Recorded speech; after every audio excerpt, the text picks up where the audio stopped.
சங்கீதக்காரன் சொல்லுகிறான் 138ஆம் சங்கீதத்தில் 8ஆம் வசனம், கர்த்தர் எனக்காக யாவை செய்து முடிப்பார்.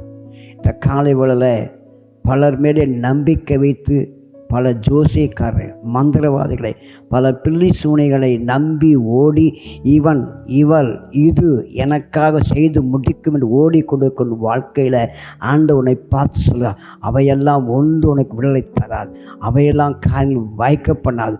ஆண்டவர் இயேசு கிறிஸ்து ஒருவர் மாத்திரமே காரியங்களை கைகூடி வரப்பண்ணுகிற தேவன். சீட்டு மடியிலே போடப்படும், காரிய சித்தியோ கர்த்தரால் வரும். எனவே உன் காரியங்களை வாய்க்கப்படுகிற கர்த்தரை நம்பு, அவரை ஏற்றுக்கொள், அவர் ஆலயத்துக்கு தேடி வா, அவரை கூட ஒவ்வொரு வாரம் தவறாமல் கலந்து கொள், அவர் தெய்வ சமூகத்தில் வா, உட்கார்ந்து ஜெபம் பண்ணு.